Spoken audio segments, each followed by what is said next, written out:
Hello, good Great. evening. So you might Yeah. have to do that over. Internationality. Did you mean sectionality? No, yeah. Hold on, give me 1 second. I'm gonna change the font. Okay, okay. Hi, We good Gigi. catch. Hey.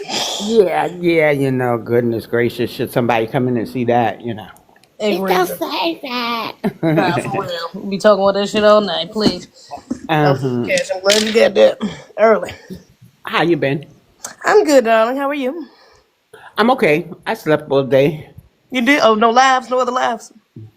Well, yeah, but I probably fell asleep on the live, and then once my phone went off, I was just asleep for the whole day. No, that's Good all. morning to the chat. Iceman78 says good morning. Good morning. Oh, good morning. It is off the late night. I forgot. It's 2 o'clock. So to the person requesting, we can't pull you up when the host is on pause. You have to Yeah. wait till the host comes back. Just give him a sec. Share with you. Hmm. Yeah. I'm actually not gonna be on camera because I'm doing my hair. What are we doing this time around? I'm actually trying something new. I've never done a quick weave, so I'm doing that. I want to see how it goes. You don't need a weave though. Yeah, but my birthday coming up. I gotta do something. Oh, do something Oh, okay. extra. You know? Mm. Hey, Yeah. chronically. Thank you, Iceman. What do you plan on doing for your birthday? I think I'm gonna just go to dinner. Oh, me and my sister, really didn't plan anything, so I Hmm. guess just a dinner. Okay. Who's Well, that's this? cool. It should be cool, hopefully. Yeah. Change the prompt because multitasking is something else. Supposed to be this, not international. I Thanks. was like, internationality, That's not what I okay? meant. But BX, you know why? You know why we doing this? Yeah. Intersectionality. But we gonna have to talk about the intersectionality thing, and I think it's a good topic. Oh, Just for in sure. Okay. just in general. I think I had enough rest to deal with it logically today. Let's see Mhm. how, I don't know. Okay. Y'all tap up the screen, share out the live, please, until we get the room When we started. talk, yes, Hi, tap the Brooke. screen. Tap the screen. How you doing, I, Brooke? How you doing? yeah. When we talk about inters, what? I was Go gonna ahead. tell Brooke I got my order. So please follow Brooke at Even Melanin. She does have a skincare line. And my skin looks beautiful, beautiful. And so I placed my like second order and I got it today. So I'm happy, y'all. I see the results already. So a Brooke skincare line, Afro Elite. Okay. Do I have a delay? No, I'm sitting up there looking at something else. I'm looking at a Oh, comment somebody made on my last live, and I uh, think it was in Hebrew. So, you know. uh, Anyway, intersectionality. mhm. This is a conversation that we need to have, and that's why I said put blackness over everything, blackness over everything, because as foundational Black Americans, we we can all we're all black, right? And there's a common struggle with us as black people, and people don't understand the system, the racist system that we live under affects and targets all of us 100%. Okay, there's no group of black people, okay, that have any more privilege rather over another. And I'm talking about FBA, right? So just stay with me. What happens is that the system has to be confusing. This is what Dr. Neely Fuller was talking about. The system does have to be confusing, so they can't let you know how it works 100% of the time. The system works by not attacking everybody the same way. They attack you and they don't care about you. There's no privilege because they don't see you as human. If you're black, your humanity is still kind of not fully there all the way, right? So the thing that they do is they attack the males and the females differently. And what that does is that creates a level of confusion, because then that creates a degree of where somebody can say that we're being more mistreated than the other. All right. When in all actuality, black men and black women under the system are not fully recognized as human beings anyway. All right. And we So wipe there our is. booties and lick our booties. Okay. Booty hole. Oh, Lord. Anyway, so we have to understand this. Now, we do have to understand that they attack differently. They attack differently based off of being a male and being a female, because males and females live different lives. We do. For an example, females get pregnant, males don't get pregnant. Okay, so that's just, and that's a very huge difference. Okay, so with that being said, there are other differences. That means women have to go to the hospital more often.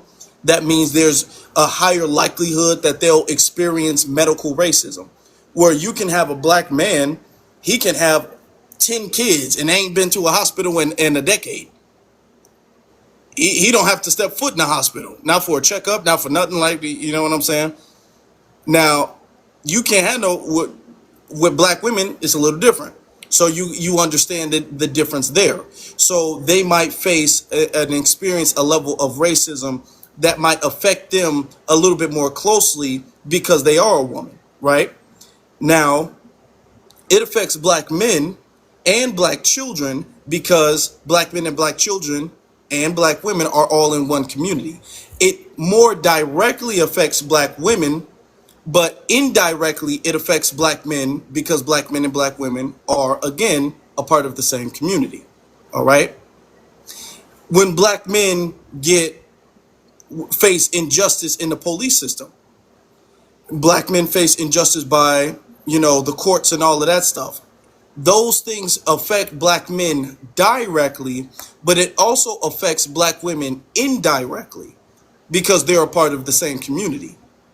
So this is why a case of police brutality, black women can't be all like, well, I'm a black woman, so that doesn't bother me. It should bother you because that's the man of your community. The same thing goes for if a black woman faces racism in the medical field. I don't get pregnant, but it still should bother me because that's the woman of my community. Do you understand what I'm saying? So we need to look at things in that perspective. Anything that affects one aspect of the community, and the community is made of the men, women, and children. So anything that affects either the men, women, or children is an effect of the community. It needs to be cared about equally. Okay, there shouldn't be like a hierarchy of which section of the community we care about more than the other, right? The problem is that you have people who want to kind of section themselves off, and they want to be their own like bubble within the community, their own like little subcategory in the community. So if, for instance, if a black woman faces medical racism, they'll be all like, well, yeah, that's racism and sexism. And her being a woman is equally as much of a factor as her being black. You know, even though the stuff that happens to black women don't happen to other women.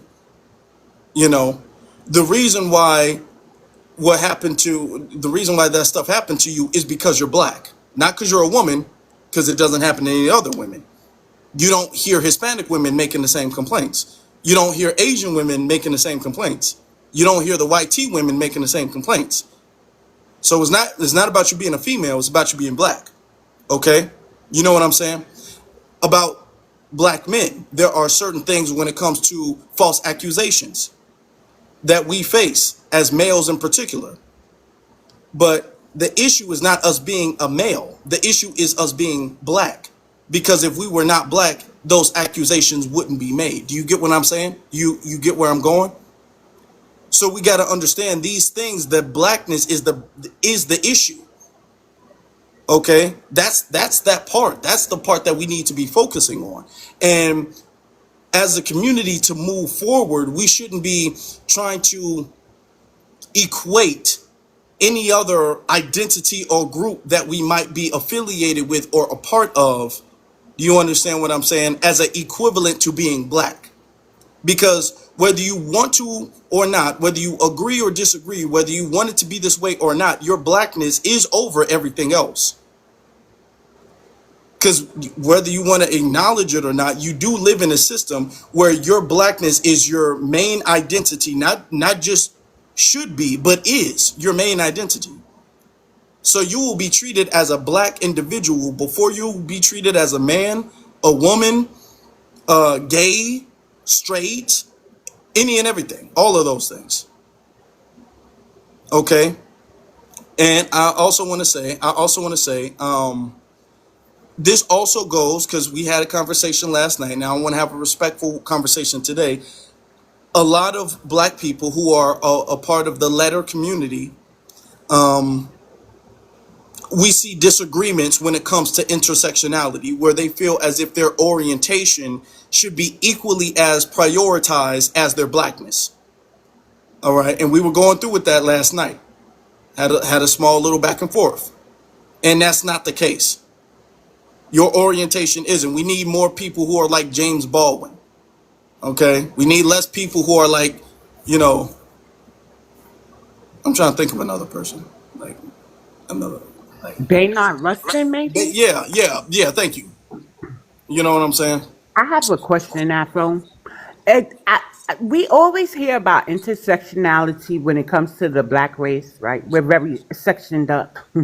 Uh huh. Where's that in the white tea population? I don't really, the other folks, listen, but between black Americans and the white tea folks, do white tea people have to hear about intersectionality? No. Intersectionality is not linear to any racial Oh, oh, demographic. hold on. Oh, No, thank you for that. Right. So intersectionality shows up for every particular diaspora. It's not linear to just African Americans.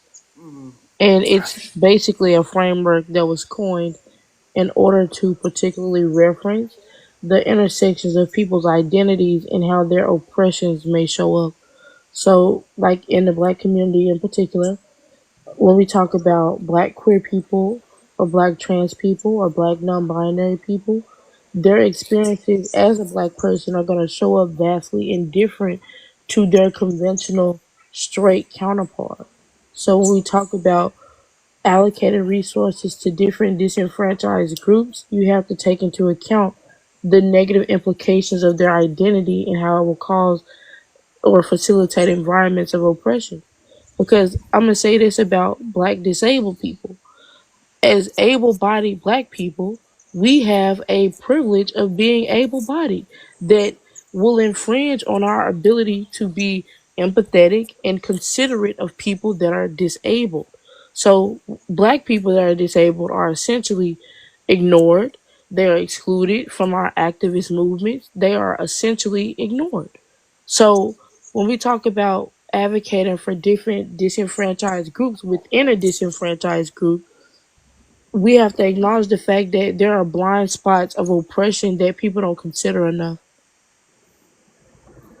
I'm I respectfully, I definitely disagree agree, with that. but at the Hold, same hold on, time, hold on, hold Okay, on. wait, let Let's me respect set the what your decorum point for is. the Hold up. room. Let's I Damn. just respect. usually like to ask Yeah. a question of the host just to get a gauge for what I might be missing.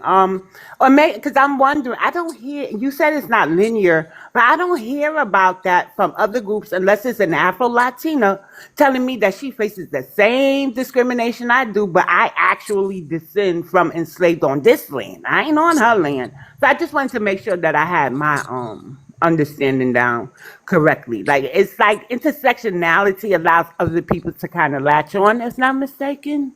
I don't get it, but I guess we're gonna talk about it and I'll be able, willing to receive the information. So thank you for that, When you say Amira. when you say other people latch onto it, what are you meaning when Yeah. you say that? Okay. Other ethnic groups. How? I just told you. Intersectionality does not latch other racial demographics to a particular Okay. Well, community. let me say this. Okay. And I said I may be wrong, right? But I'm willing to receive the information. I did thank you for your insight, correct? Yes, I appreciate that. Now, Thank you. before we get started, because I want to respond to what you have to say, and I want us to have a conversation. Somebody say is my volume low? You fixed it. You fixed it. Okay, okay. Maybe it's because the stand is covering like the speaker now or something. Okay. So let's do this real quick. BX, if you can quickly set the decorum of the room, because we kind of just filled up like in a matter of a couple minutes. And you know what else too? The LGBTQ community, it did hijack the civil rights movement, and there's a book out on that, right? So yeah, intersectionality, it kind of does hurt Black Americans. So I can't speak for nobody else. But then, like yesterday, it takes away from the issue that we are at hand. We spent like 5 hours on one live for one person who was offended over something that we just was like, huh? And that's just horrible to me. So I don't know. Says Amira, I don't want to put any words in your mouth or anything like that. I don't want to make any assumptions about you. So, did you state your ethnic group? Can you state that for the room? Where your family lineage is from? Yeah, I'm African American. Okay. Now, so you know when we ask for more specification, we have people who are saying like Obama is an African American, Myron Gaines is an African American, and their family isn't descendant of American chattel slavery. So we got a Okay. lot of confusion with that word. So that's why we ask for like, okay, are you a foundational Black American? You're a Black American whose family can be traced with lineage to American chattel slavery. So yes, I have family ties to the transatlantic slave trade. Okay. All right. Now you said something about the intersectionality thing, and there are differences that we live. We do live different. Okay. But the thing is that it becomes detrimental when we start splintering off the Black community based off of intersectional differences, because really everybody is going to be intersectional. There's Right. intersections But based that's why I off of, don't think it's a negative thing. but Because it becomes problematic when the separation takes away from the center of your identity, which is your blackness. But if we talk about intersectionality just as what it was meant to be, because don't get me wrong, like when people start centering other components of their identity over their blackness, that is incredibly problematic because you were born black before you had any of these different, intersectional components of your identity. But I do think like the central like purpose of intersectionality is just to particularly reference how to help disenfranchised groups.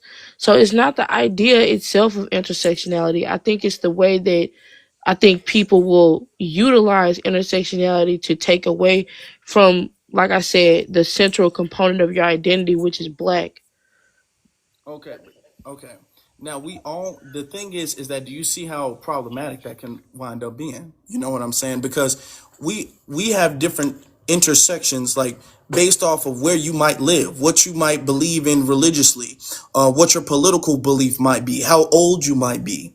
And if we start splintering off the community, we can start splintering off by age, by state, city, then by religion, then by political affiliation, then by sports teams, then by hobbies, then by marriage status, then by if you have a kid or not. If like the rabbit hole goes too deep, and then next thing you know, we're one community that has a lot of other communities, and the problem with that is that then these communities feel like they're in they feel like they're in competition.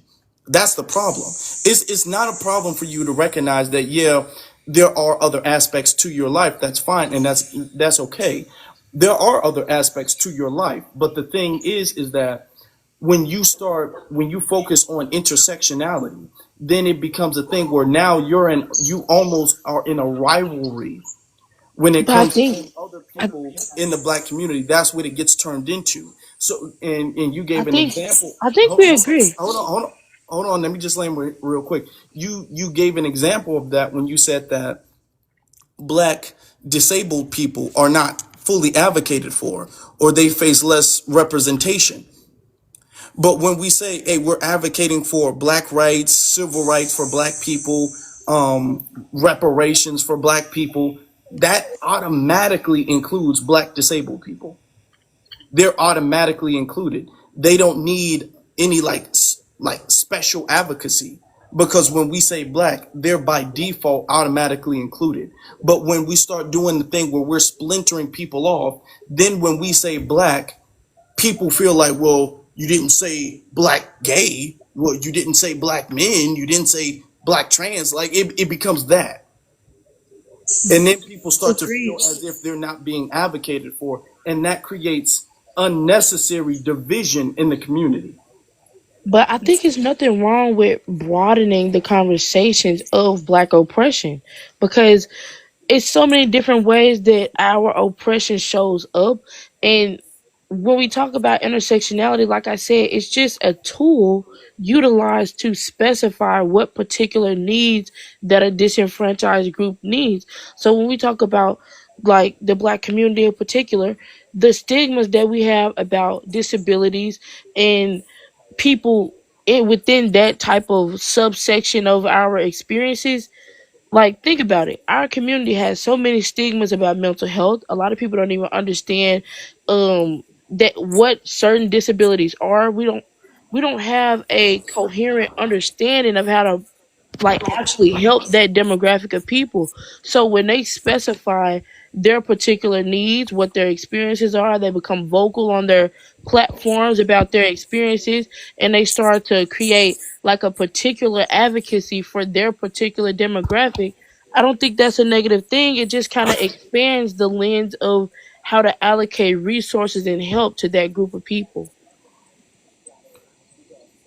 That's not, you're right, and you're kind of correct and incorrect in what I'm saying. I think we're missing each other here, because they should have, like, for instance, if there's a building that doesn't have disabled, you know, I guess ramps and things of the sort, and I'm not trying to even be disrespectful. Okay, there does need to be advocacy so everybody can live an equal life. Okay, so there can be equity in society. Okay, for disabled people, we're using that as an example though. But I'm saying it's a slippery slope, and that's why I said it's too much focus on intersectionality. Because as you said earlier, then when we talk about advocating for black people, you will feel as if because black disabled people aren't singled out, they're not advocated for. You know, and the thing is that when people focus too much on intersectionality, they feel almost as if they're a different breed from the black community. You know, and then they start to advocate for what other identity that they may have more than the black people or equal to black people, where there's a separation. Because okay, we can acknowledge that you don't, black is not the only thing you are, but it's become problematic. We're looking at intersectionality, and when it gets brought up, it's a net negative in the movement. Like, and I will give an example. When we talk about the Black Lives Matter movement, we were all in alignment. We were all on one page, all on accord. And then next thing you know, people was all like, well, black LGBT matter. And then it became a thing where now the movement got derailed. Now it's not about black people. Now there has to be like a micro movement, a separate movement for black gay people. Then it had to be a separate movement for black gay trans people. Then it had to be a separate movement for black women. Then it had to be, you know what I'm saying? Yeah, So I get instead what of you're it being saying. It one can be. movement where we're all aligned, it's like a bunch of micro movements, you know? Yeah, That I get doesn't what make you're sense. saying. It definitely can be problematic, and it definitely is a slippery slope. But I think another component of why this occurs is because of identity crisis that a lot of African Americans experience. Like when we talk about like our identities, a lot of black people, and there's no shade, so don't be a hit dog hollering when I say this, but a lot of black people don't even like being black. I'm sorry. Like a lot of us But have you're gonna like have to when we cite talk your about source. hold on. Move on. You're gonna have to cite your source. Yeah, that. let's go ahead and move on. I ain't even get to open up with my opening statements. That was egregious. Anywho, Okay, go ahead, Judy. Yeah, this went on too long. Next person. thank you. I'm glad I got back up. Yeah, that was egregious, outrageous, everything between. But yeah, so I love the topic. Absolutely egregious because intersectionality is used for the erasure of Black American culture specifically. You know, Black Lives Matter, like you just said, is a wonderful example. They was selling shirts on there. Mind you, it says Black Lives Matter, but they selling shirts that says Queer Lives Matter. So, you know, the way that they use intersectionality is really the problem. Okay, not to say that certain people can't, there aren't different layers within the Black American experience, whether you're disabled or LGBT or et cetera, that we're not trying to ignore those different various experiences. But under this system of white T supremacy, we are seen as Black people first, no matter what other intersectionality you are. So that is what has to be priority, period. And so yeah, you know, I get that, but also even without Black Lives Matter, baby, feminism. Come on, we already know that that was a CIA program. Let's not play like intersectionality has not absolutely been used directly against us from our own government. So yeah, that's not something that needs to be promoted within Black American culture. We got too many problems to worry about other than the other problems they're trying to layer on top of us. Black is the number one problem. Us being Black is their number one problem, should I say. So that's what we need to focus on, point blank period. So, what did my statement have any credibility when I said it causes others to latch on to us, and we're in Absolutely. here to right? I knew I Absolutely. wasn't bugging. I No, just you're didn't have absolutely the 100% correct with that. Yeah. Okay. Yeah, Amira, that's do you crazy. understand it? Do you understand where we're coming from? Okay. Well. Were you referring to me? Yeah. Do you get where we're coming from, right? Yeah, I like I said, I think there's validity to the point that it does kind of co-opt the central advocacy of just black people, but I'm saying that it still serves a purpose. Just because people don't go about navigating the advocacy in a proper way does not mean that we should just throw it out, because it is a concept that is useful to, like I said earlier, advocating resources to particular demographics of people in order to understand what like their oppression experiences are. And what I was just gonna say about black people is, if you already don't have a set healthy racial self-esteem, it's Okay. even Ma'am, easier ma'am, to ma'am, segue ma'am. and Amira, center other parts of your identity. Amira. Okay, I asked you to understand that now you going into black identity and we don't want Lord. to be black, and that's a whole nother thing. Liberal And nonsense, I baby. think that's and to be honest, I disagree, and that will deter us from the original topic and the original conversation. You know, so we'll Can we circle can back, we but can we go around the let's let room? some other people Yeah, go can ahead. we go around the room? Because there was a decorum structure that was set, and we're responding back, and it's taken off from the structure of your room. So can we please go back how you would like, so that everyone has their opportunity to speak on the topic in the room? Do you want to go ahead? Well, no, I mean, I'm going to be, respectful. Whoever is next in order, you know, I think whenever. she just tired of the liberal babble, honestly. I am too though. So I'm with that. I'm with that. Unwritten. Well, I would like to hear Uh, everyone else's I think thoughts. Jada was We've been before in the me, but I can room go for a too. while. Oh, okay. We've been here for some time, and I just want to hear everybody. Okay. I forgot that data I was there. can go. Okay. Uh, that's fine. Data, I can go. you ready? Or yeah. Yeah, I can go. I'm FBA. And I am. I have a different understanding of. So I can hear like a lot of background on your side, Afro. Me? Okay. Yeah.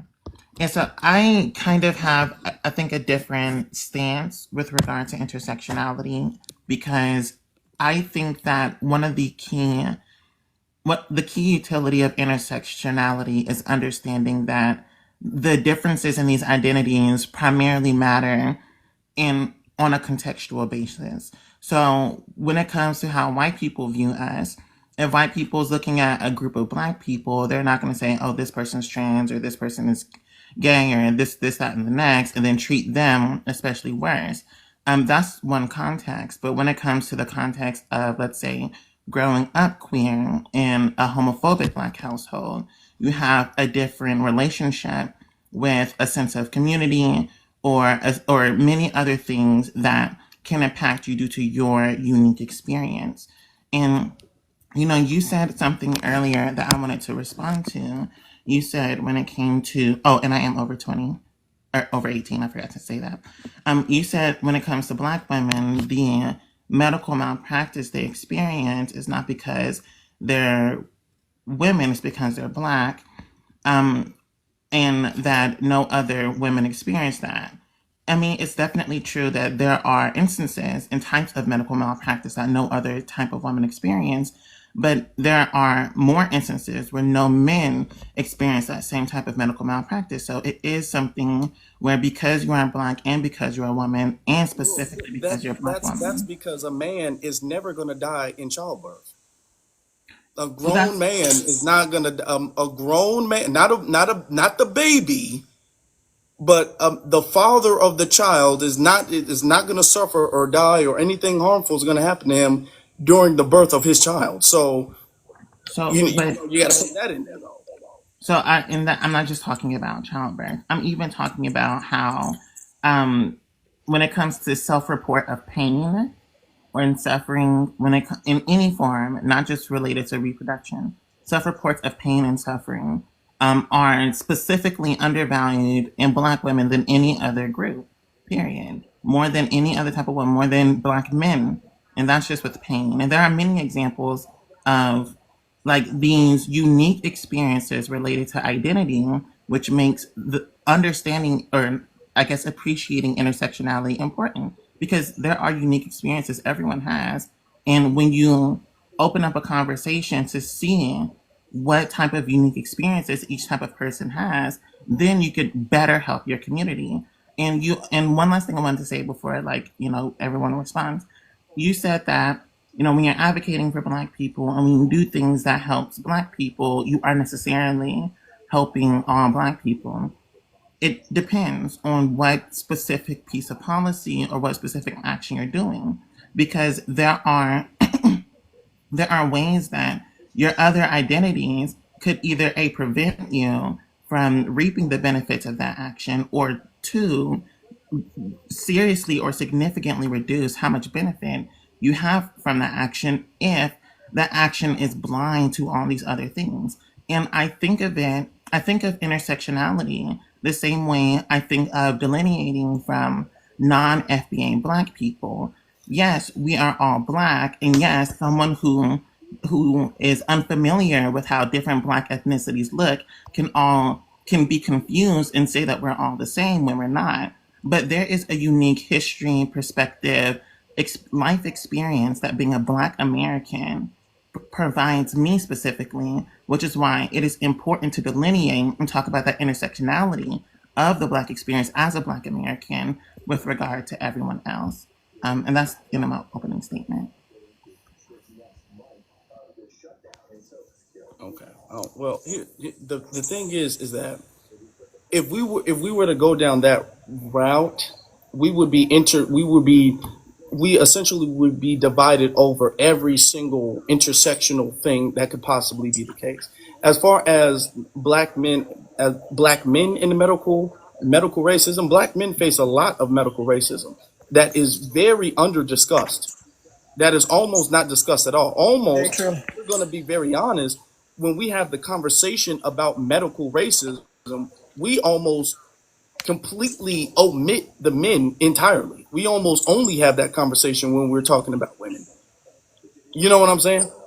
So it's not this when it comes to certain things that affect the community. It's never one thing that only affects a specific people. Because if it affect even if it did, if it affects black women, it does still affect black men. You know what I'm saying? Just the same way if something affects black men, it still does affect black women. Maybe indirectly, but it still does affect them. You know what I'm saying? When you look But at the situation with George Floyd was a male. He was a man. what happened to him in police brutality, it more so directly affects men. Now, you do have cases where it's affected women, Breonna Taylor, Sonia Massey, for example, right? But even if it directly affects the men, it still indirectly affects the women because you still have their daughters, their mothers, their wives, the other women in the community who've relied on them, who need them, who love them, and all of that. So it does indirectly affect and it harms the community. So there's nothing that can be harmful to one aspect of the community that's not also harmful to the rest. You know what I'm saying? And that's where the proportionality of harm comes into play. Because, yes, it's absolutely true that we're all interconnected. And as Black people, we're more closely interconnected than we are with non Black people or people from across the ocean. That's absolutely true. But when we talk about proportionality of harm, like you said, that Black men are undervalued with regard to medical malpractice. That is certainly true. And Black men are overrepresented when it comes to police brutality. That's definitely true. But intersectionality is also a useful tool. That is the tool that you're using by talking about Black men having unique experiences and a unique relationship in some small regard with relation to white supremacy. That is an intersectional view of the world. Like, we have to understand that Black men are impacted differently in medical malpractice because of certain things. But even when it comes to police brutality, how the relationship, and I'm a psychologist by training, so I think of the world We in can those tell. ways. And like when we talk about like the main reason why Black men are overrepresented in as victims of police brutality is primarily determined by Black men being viewed as aggressive. And Black women are underrepresented when it comes to community outcry because Black women are viewed as more, I forget the precise term for it, it has to do with misogyny. But there are differences in how we are treated by white supremacy, and then we have, and again, we have unique experiences based on the differences of our lives that make us more prone to being harmed in these different ways by different things. That Can part I is say something? not incorrect, but the cause of it is because they're black. Exactly. The cause That of part. black men being Said attacked by the all that to police bring is it because they're back. black. It's cause that. So it's point blank. Period. Like it's really not even an argument. It's cause we're black. So that's what needs to be the focus. Can I Yeah, I say think with something the also? Oh, go go ahead, ahead, go ahead. Zizi. I'll go after you. Okay, I was just going to say, I think what the problem here is that they're missing the. We're focused on the macro, not the micro. We understand nobody is denying intersectionality or the different experience. Nobody's denying that. That's why he said black men and police brutality, women, and he started with that. Nobody's ignoring that. But the macro, the bigger picture here is that under this system of white T supremacy, none of that really matters. We're not even seen as human beings, yet alone man and woman. So there has to be a hyper focus on white T supremacy. There has to be a focus on our blackness because at the end of the day, that's what the target is on you, not your LGBT association, not your feminist association, not your et cetera, et cetera. Your blackness is the center focus. So that's what needs to be the center focus, point blank period. And I got a question too. Are you LGBT? Are you a T data? No, Oh, okay, I'm just asking. That was but transphobic. like I'm just asking. here's the I'm just I last asking. said thing. she wanted to ask it Uh, for her. How are we supposed to know who people are if we don't ask questions? I get it. I was Yeah, a because little I thought at offended the by it, but beginning, I thought Afro's moderator said that we had to state, where we're from and our ethnicity, and then, some of us are respecting the order and structure of your room. So, I was kind of expecting to hear that, but go ahead. no, but pronouns aren't required. The pronouns aren't required. But Zizi had a question. Zizi is the co-host, so she asked it, and they felt that was. Did I hear the word T-phobic, T-phobia, something like No, that? I was just Oh, wondering what the ethnicity was. If there oh, was lineage or ethnicity. not. Okay. She did Yeah. say she was black American when she yeah, I'm first started. FBA. Um, Okay.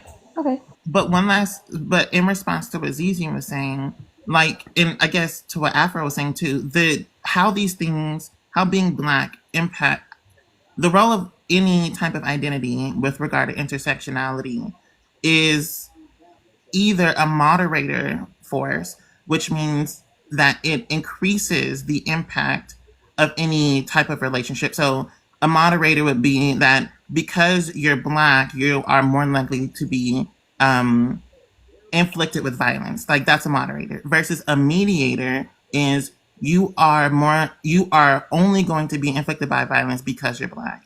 And there is it's kind of technical, but there's a really important distinction here. And being Black in a lot of these contexts with intersectionality is a moderator force. So anything with being a woman. So be Black, the type of treatment you are going to experience will be pronounced. But you're not only going to experience unjust treatment in all cases only because you're Black. That would make it a mediator force, but it really depends on a contextual basis. So, like, it's a very technical, precise thing, but it depends on a contextual basis why any type of experience occurs. But you can only understand true impact of harm through an intersectional lens, in my opinion. Well, it's not contextual. It's across the board. Honestly, no matter what, you're always. That's what I'm telling you. It's Always. always going to be because you're Always. always 100% of the time. The All the time. Yep. transphobia in the comments is crazy. Girl, please. Girl, bye. So Good girl, bye. I Somebody's think trying to that say I was trans. No, I gave birth, baby. Quit playing with me. they 2014 call me What ounces. Mr. difference White. does it Oh make? At no. the end of the day, we're all Black. This is Cece. Can I please speak, please? Okay, go One ahead. I minute, was one trying to minute, get somebody in CC. order, One boo. minute, CC. So, because I understand where Afro is coming from because of what happened on his live, where whole life was thwarted, because of intersectionality. I want to say this so I can get it off my chest. There'll be times that we just not going to focus on the intersectionality, and I want to say when I started my platform, I realized that it was a lack of education, like between us and the diaspora. So I, created this whole curriculum based off the Reconstruction era, and people, I was strict, so people didn't really take to it. But I started realizing we were leaving out an demographic of our ethnic group. And you know who that was? The elders. So you know what I did? I got down and I did the work, and I realized they feel discriminated against when they go to the doctors, when they go here, when they go there, when they're in the nursing homes, if they don't have family to take them in. So I researched what was wrong with the elders and why they were complaining, and then I hosted a whole live about it. I think that sometimes, if the focus is one thing, I know we're going to get back to Afro's topic, but I just want to put this out there. And you find it and it's imparted in you and your spirit, and you realize that you have a message, then you should open up your own live and not the war hours. Now we here. But I guess this is very informational. I'm learning some new things about intersectionality. I'm just a little bit old school. I was raised by boomers, so it was what they said, and we didn't have like the real technical terms that y'all have today. So I am updating my database. But just for my people, if you find out a certain demographic of our ethnic group you feel is left behind, do your research and then host your own lives, and some of us will support it. I just had to say that, Afro. Yeah. That's a fact. Appreciate you always. Let's get to unwritten. Hey y'all. Good topic. I'm glad we're able to expound upon it from yesterday. Um, I did also like the dialogue that you and Amara had, as well as data. So using intersectionality It's as, a mirror. oh, sorry, you said a mirror? Yeah, it's a mirror. Amira, okay, sorry about that. Yeah, so using what data said around intersectionality being used to understand how different parts of our community is impacted ultimately by racism, which is how we know about the medical racism around Black women, femicide, other aspects of our community that's impacted. However, my I guess the part that I want to discuss a little bit more is the expectation of how intersectionality is then applied and advocated for. Um, Earlier, Amira, and you can correct me if I'm wrong, you said something along the lines of um, the Black community should be, advocating on behalf of intersectionality. But my understanding for intersectionality is that it goes both ways, meaning I'm going to use I'm going to use let's just say LGBTQ people. It goes both ways, right? Meaning there's two communities, the LGBTQ community and then the Black community. And it seems like there is an expectation that Black people take on the intersectionality avocation, but there isn't the same expectation that LGBTQ take on Black issues fully as an advocation. And so for me, it's this one way. And then the reason why it can become very burdensome is because intersectionality is so vast. We have disability, we have age, we have gender, we have sexual orientation, we have so many different aspects of our community. And that if the expectation is, okay, because you are Black and dot, dot, dot, we now have to group that under Black issues. Whereas all of these other communities that are outside of the Black community are not held to that same expectation to take on our issues. So it's like it's burdening an already marginalized community, right? And it really causes agitation amongst Black people who want to prioritize Black issues. You see what I'm saying? And it can come off, as phobic, all of that, as if like you don't want to focus on that. But it's really like when we're thinking about our capacity to prioritize, how could we possibly make progress in the way that we should be able to if we are taking on issues across all of the if the expectation is that we take on issues of all of the intersectionalities when it's not expected to be in the reverse. Can I just respond to that briefly? That'd be great. I just wanted to say I wholeheartedly agree with you. I think a lot of times Black people we feel this pressure to advocate for everyone, but that's not necessarily reciprocated to us, unfortunately.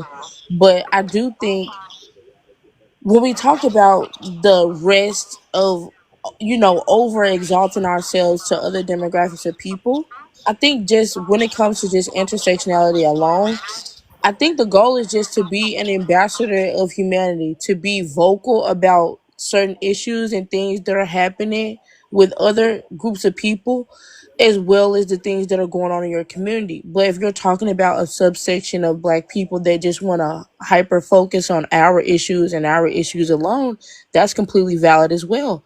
But I would just assume that intersectionality just promotes like advocating on behalf of whatever you can speak about, whatever you can be vocal about and educate yourself further on. That it's just impactful all around. But I do understand if you want to, just specifically be an advocate for our community, because in my opinion, that is an act of revolution. Our demographic has always prioritize other demographics of people, and it's not always been reciprocated. So I think it's valid either way. Okay. Well, that was a Uh, response, and we can I would like to circle respond that to back. But that. let's move on. Let's move on.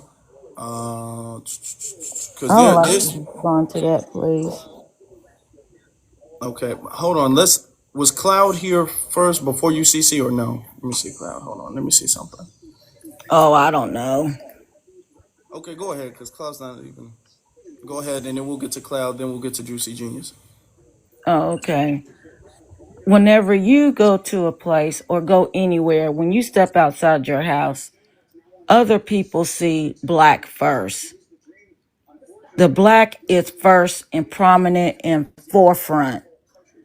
If they're not even going to acknowledge that you're Black or either accept that you're Black, they're not going to accept anything else that comes behind that. Let me speak on experience. I'm a disabled veteran. I served over in the Gulf War. Being said that, I got PTSD. When I go to the doctor, actually, I had this conversation last week with a VA doctor, which they're really not doctors because they're still in school, but getting their residency from Duke University, and VA hospital in Durham is right across the street, literally across the street from Duke University Medical Center. Those students come over and they're basically rich white tea kids that's never been around black people. Being said that, I had to advocate for my health.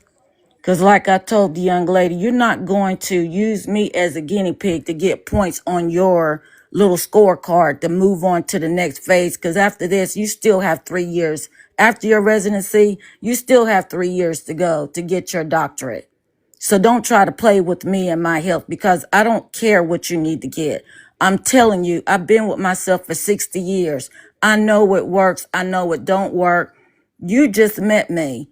You haven't even read over my record. So how can you give an educated opinion about what you think you're going to prescribe to me, which I'm not going to take? I do have options. They assume that because I come there that I don't have private insurance. What did I do? I went right down the street to Duke to a doctor that I have there that's been a doctor for 20 years. And I let them know that too after I got my test results back from both places. Being said that, you are black, period.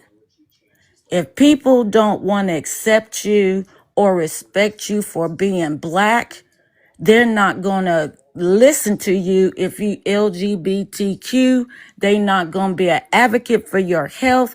You have to be the advocate. Studies have shown that when black people go to a black doctor, their health increases on the positive side by 70%. White people do not understand melanin in the skin. Melanin protects our hair, our eyes, and our skin. It even creates energy. They are right now today trying to figure out how they can extract melanin from our brain to create energy. Being said that, white people, they make most scientists and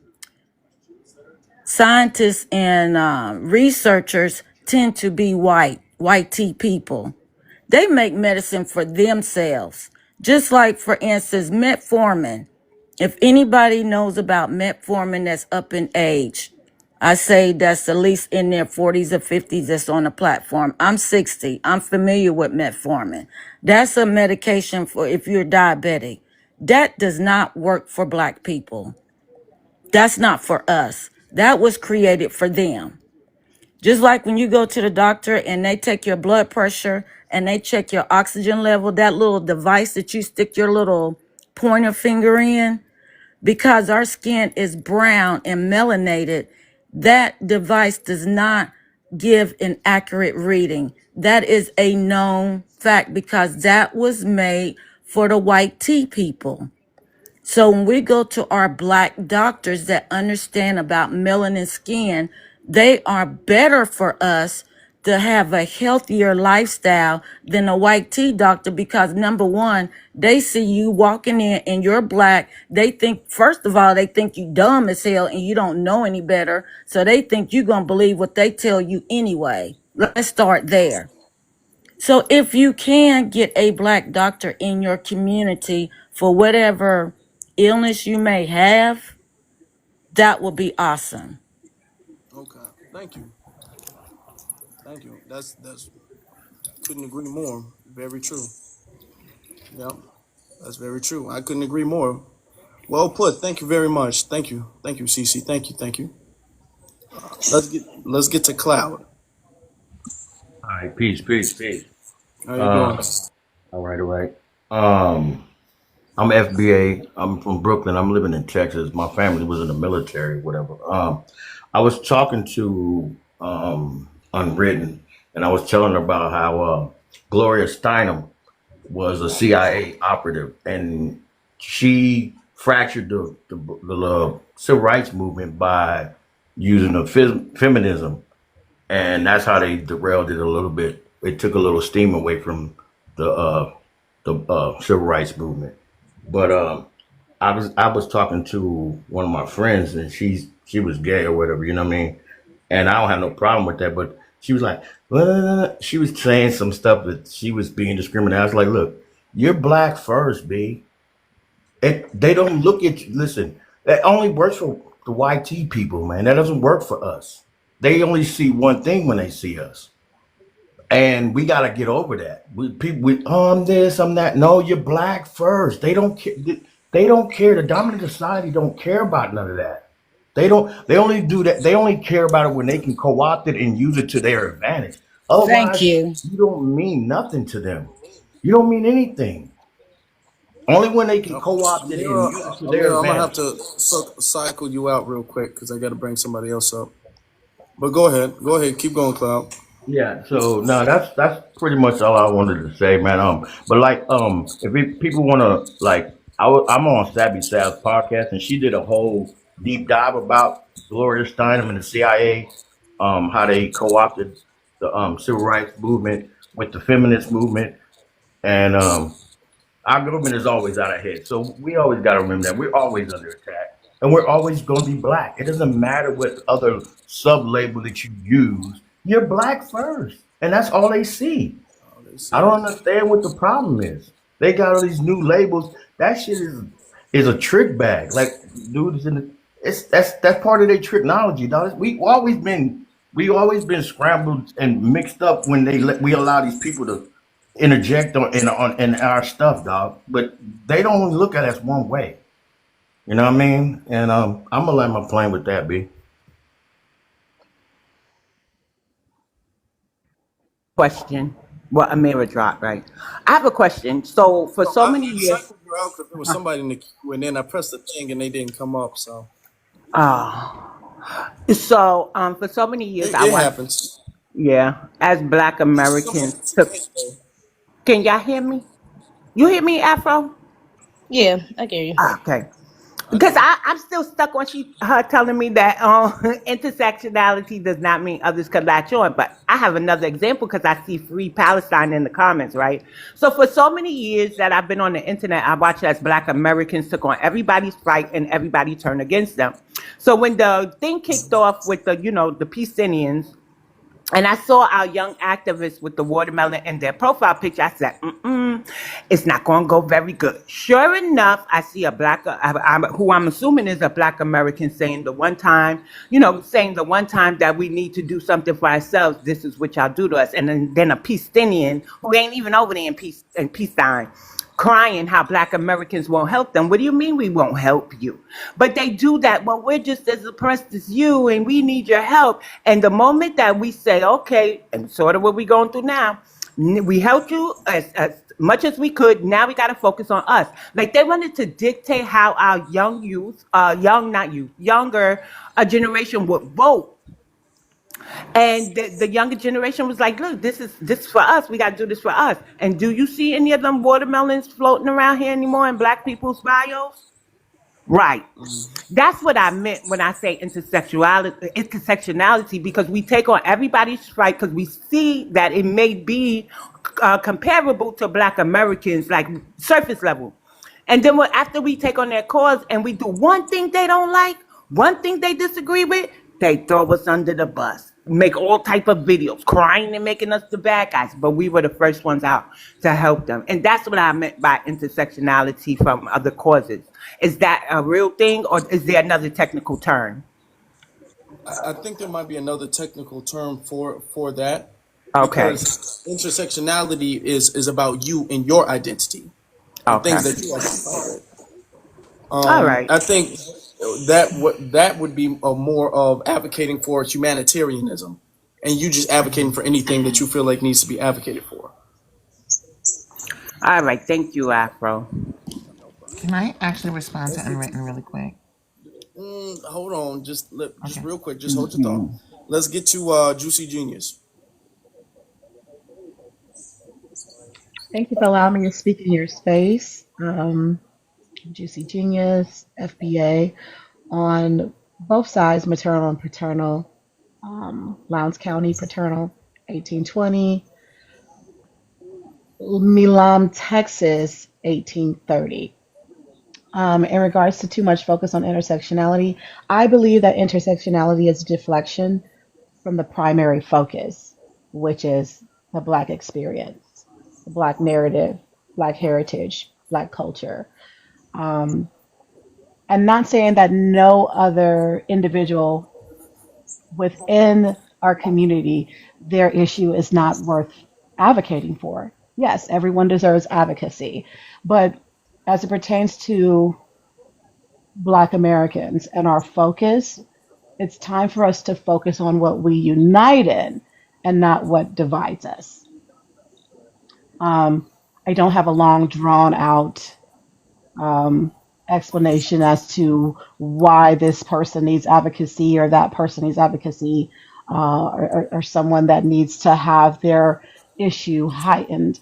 Um, and I'm sure that there's groups or subgroups or secondary initiatives to hyper focus on that particular issue. But once we start to focus on all these other issues under the umbrella of blackness, then we forget about the actual umbrella, so to speak. It delays our process and our progress, and where we are trying to go and what we're trying to achieve, because it's like, okay, yeah, we're black, we're black, yes, we're black, but we're also this and we're also that, where I'm not that, but you want me to stop advocating for the blackness to advocate for your that, and I can't do that. It to me, it feels like a distraction, it feels like a deflection. And again, I'm not saying that to minimize or um, to disregard what people are passionate about advocacy for. No, but we can't always have a latch on to our blackness and let the blackness be the reason that you have empowerment for your specific advocacy group or issue, right? Amen to We that, need to have sister. our concerns to be we but like the brother was saying, like you were saying, we've been advocating and advocating and advocating for everybody's everything. But when it's time to primarily focus on the humanitarian aspect of Black American people, just our humanity, just for our existence, the power and the push for that is just not as strong. It's weakened because we're focusing all this other. It causes delays. And I like to bring up the point. Hold on, I like to bring up the point that why is it that every time we see a Black Lives Matter flag, we got to see an alphabet flag? Alphabet is not synonymous with black. It's one is the ethnicity, another is a choice. We're not about to align and combine these completely different things into one.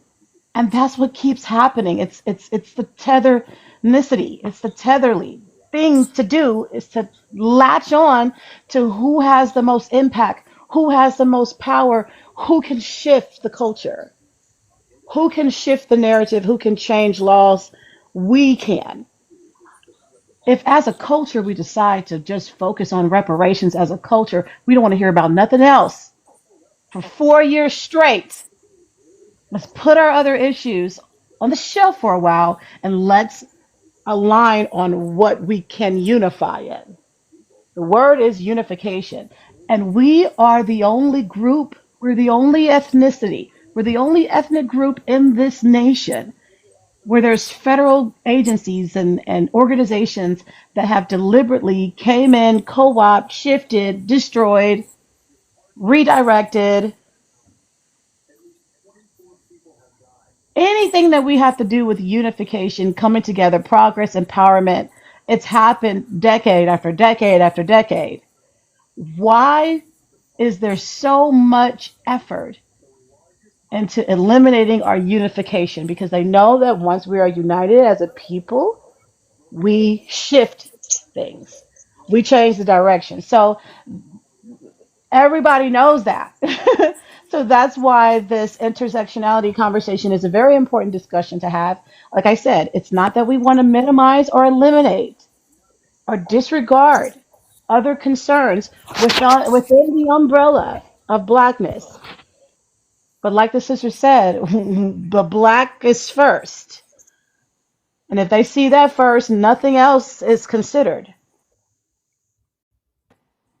I yield my mic.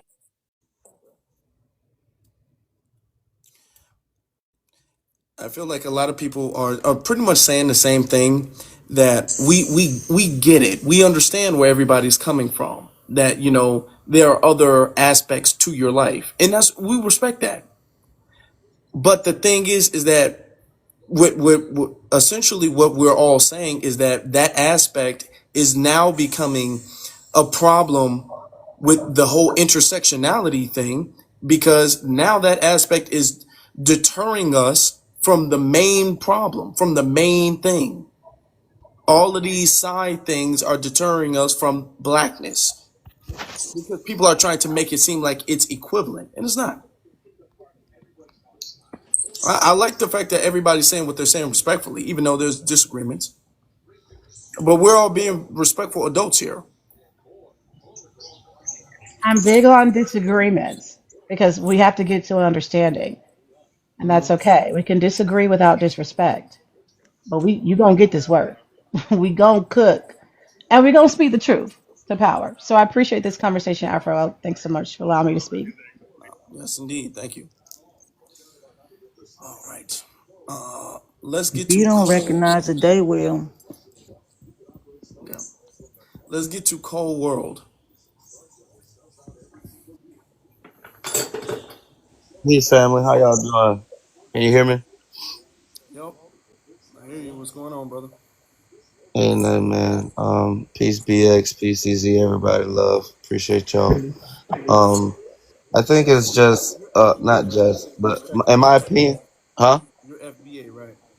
Yes, sir. Okay, I get you. In my opinion, man, I feel like it's people are holding the want or to balance out like the whole thing where they're not all bad.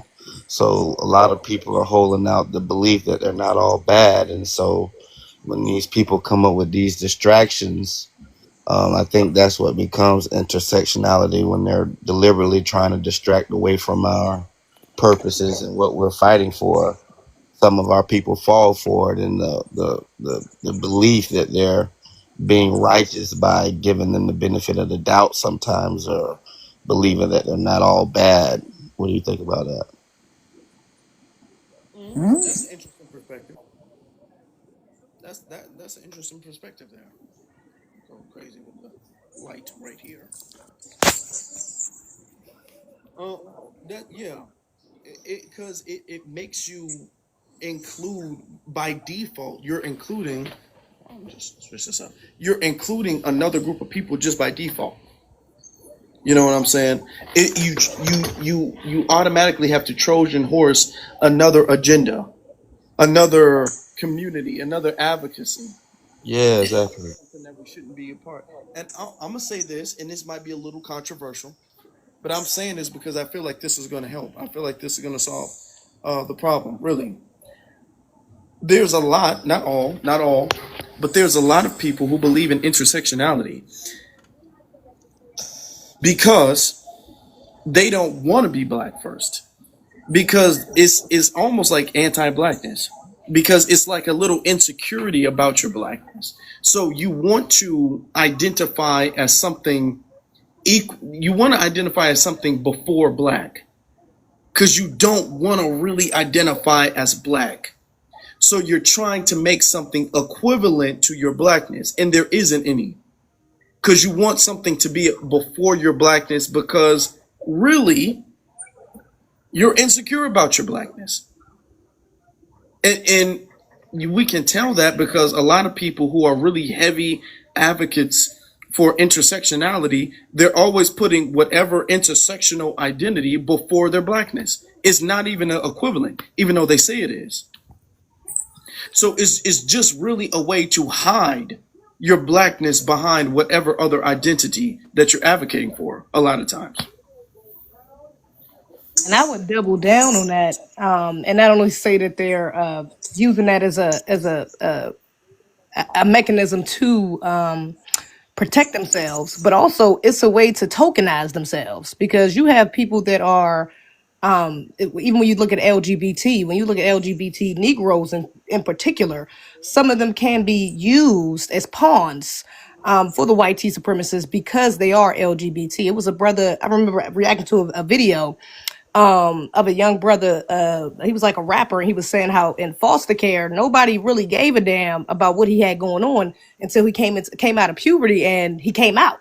And then it was all eyes on him. Then he started getting into different programs, and he started getting into it was white tea folks that wanted him to be inside different organizations and all these other things. He got access to all these different resources because he came out as LGBT. So now it was a hyper focus on him. But as a heterosexual young black male, it was, oh no, he's just, another Negro in the system. He gonna be all right. So that is used as a way to tokenize themselves and to get certain privileges as well.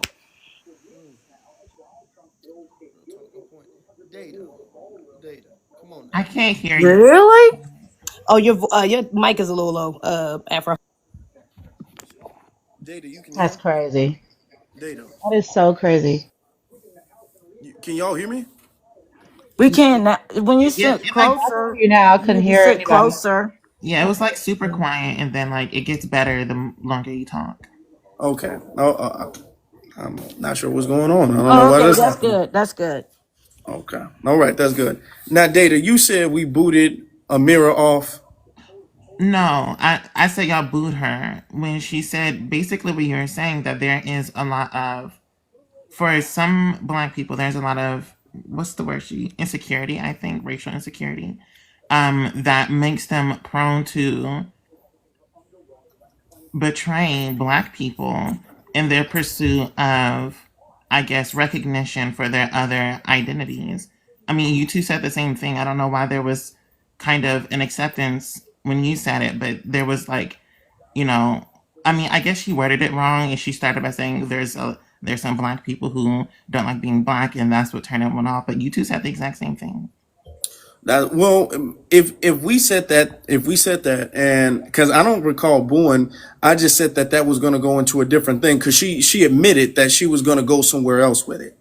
She was all like, okay, now I might take this someplace else, but now that you're saying that, I can see if that's where she was going. But when she first started saying it, that's not what I was getting out of what she was saying at first. I wasn't getting she was going where I just went. Okay, that's understandable. And I wanted to say something in response to really what everyone's been saying. Like, so I guess am more so of an orthodox intersectional believer. So like Kimberly Crenshaw, I started reading her very first article on this called "Demarginalizing Race and Sex," where she was talking about, in civil rights, in gaining our civil rights, and even to today, which in her time was late 80s, it was like black men were the focus in legal sense, in terms of in any way, shape, or form, black men were the focus. And when I read that, and then when I read like other black civil rights writers, or critical race theorist writers, and so on and so forth, I'm seeing queer people who are black at the same time kind of follow the same thing, where they're not curtailing the main thing, which is the black movement, because talking about black people as a whole helps as many black people as possible. They are literally just demarginalizing these other unique experiences of being black and queer, or being black and a woman, or being black and disabled, being black and elderly, so on and so forth. It and what I'm noticing is, there, like every single time that we have these black queer activists, at least not in the past 10 years, because I'll get to that in a second. Before 10 years ago, they have always been just as loud for the overall black experience as they have for their own particular intersectional experience. simultaneously. And I can't really think of an example where it was someone who simply is, a coon, in my opinion, betraying the black race for like LGBT rights and exclusion. And the question that was asked, that Unwritten asked, and I guess all of you asked, was like, what is the goal? I think the goal is always to demarginalize these experiences, to simply say that there is a uniqueness here, and like just bring that out. And then as we continue to work together, we uplift all black people by making sure no one is left behind. And I don't think that there is a way, in my opinion, that this is where I disagree with most of the panel on. I don't think there is a way to advocate for black people and help black people without making sure that we help as many different types of black people in the ways that they are uniquely harmed. Let me ask you a question. And if Amira was here, I would ask her this question. Now, and I want you to answer. And then we're gonna get to Omega, and we're not gonna be on here all night. It's already 2 o'clock where I am, so it's like 3 o'clock where y'all are. So we're not gonna be here all night forever. But can you name anything? Because when I hear people asking the whole, I don't want things might affect one person or benefit one group and not the other. Can anybody name any type of policy, any type of legislation, any type of anything that could benefit one segment of the black community that doesn't benefit everybody in the community? Like any type of policy that would benefit black men only, any type of benefit, or that would benefit black women only. Like, and can anybody name anything that would only benefit one segment of the community? Are we talking Because if countrywide? and let me finish with this. Because if we can't, then when you ask for anything for anybody in the community, it's a benefit for the whole community. So I don't think, there are examples, just not at the top of my mind right now. I don't think that I am saying that there's something that would only benefit some parts of the community with exclusion of others. My main thing is proportionality. There are definitely things that benefit some groups more than others. An example of this is like anti-lynching advocacy, and how black men are reportedly centered when it comes to lynching over black women. And there's like pretty I much mean, silence. are black men centered, or does it happen more with black men? When's the last time you heard about lynching happen to like black women? 2 weeks ago. 2 weeks ago. Okay, Down and in who? Texas. I think it was in Texas. Okay, who was it? It was a black guy that was close to a college, a HBCU college, if I'm not mistaken. I'm But talking it was about like all black over the women being news. It lynched. was all over the news. It was actually two black guys. And I think they were like maybe 5 miles apart. I was Wait, asking about black women being lynched. black women. Okay, off the top of my head, I can't think. Do you know any? I mean, yeah, there are some, but I was just, Like I was talking in recent time, like some in recent time. I'm talking about hanging from trees. hanging from trees, hanging specifically. I don't think hanging is necessary for lynching, but Okay, there are well, some. okay, so because that's what I'm saying. Like, okay, well, where are we going with lynching? The word lynching, then. Lynching is an That's a example form of of lynching. one. Let's just clarify. Hanging is a form of lynching. Be careful with the No, word. no, I'm saying that because if I'm saying that because I thought that was what you were requesting, the example, right? Because now if we're talking about, because really the definition is really just a public execution.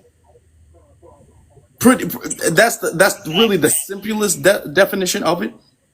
So if we're saying that and encompassing all of those things, you would have to say that it does happen at a much higher rate to the black males than females. So that's why I'm saying, like, okay, you're saying it's centered. I wouldn't use the word centered as if we're only focusing on the black men, but when we have the conversation about it in general, the conversation is going to be more is going to focus on who it happens to the most. You know what I'm saying? Like when we talk about medical racism, we don't say, man, we keep centering black women with medical racism. We look at who it happens to the most, and when we advocate for that issue, it's like you're almost advocating for them, but we're advocating to stop the issue. You know what I'm saying? It's not the people, it's the issue. I don't. You said it's not the people's the issue. Oh, Yeah, we're okay. I advocating understand. to, I understand. okay, yeah, we're No, advocating I to get it end the now. issue. I Okay. get it now.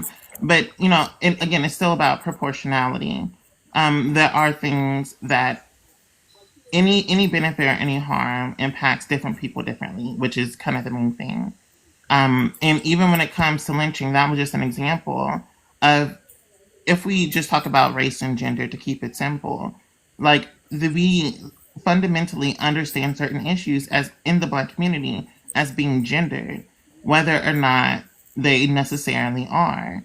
And we can investigate the occurrences of these injustices by gender to see whether or not there is disproportionality there. But the fact of the matter is, as long as there is some type of equality between how often it happens, or if the occurrence of it happening is not tied to gender, then we are necessarily undermining or marginalizing one gender over the other, depending on the I issue. disagree. I disagree with that Hey, because the fact that we're males and females live different lives. Hmm. Society doesn't see or treat us the same, nor never has, nor ever will. So there are always going to be things and issues in society that affects a man more than it affects a woman. There's always going to be issues that disproportionately are going to affect women more than they affect men. So I yeah. said that. So yeah. Okay. Thank you. Let's get to Omega. Thank you, though. Let's get to Omega. Good evening. B1 to the panel, everybody up there. Black first, brother. Yeah, too much focus on intersectionality. That's true. We've been saying that pretty much since we've encountered the dominant society, and basically, it's kind of like nowadays it's more or less used as a tool to opt out of blackness. That's what a lot of people use it for. They are saying that I'm black and it gets to a point where it kind of just muddies the waters. You use your blackness as a shield, something that everybody can get behind because they know that we are the only people really in this country and possibly on this planet that have a real justice claim. So you mask yourself behind blackness in order to get things done, and then once you do it, it is basically the same as a tether or a person from a different, you know what I'm saying, ethnic background. Mm. The opt out. And the reason that it's basically being used because we gotta, well, it's kind of going away. I ain't gonna say it's going away, but it's not as prevalent as it used to be since we had the delineation movement because a lot of people don't want to get left out. And they see that FBAs are starting to circle their wagons, while at the same time they still want to have these benefits of being some type of exotic nigga. You know what I'm saying? Hmm. And in this day and age, we really don't have time for that. Either we're gonna be beef, either we're gonna be black first and rise together under the veil of blackness, or those who choose to fall by the wayside will have to do that. Again, like Professor Black Truth always say, man, the only thing a big tent is good for is a circus. I land my plane. Real talk. Real talk. Let's get to our brother Portiz. yeah, y'all know I don't really like to linger too long, but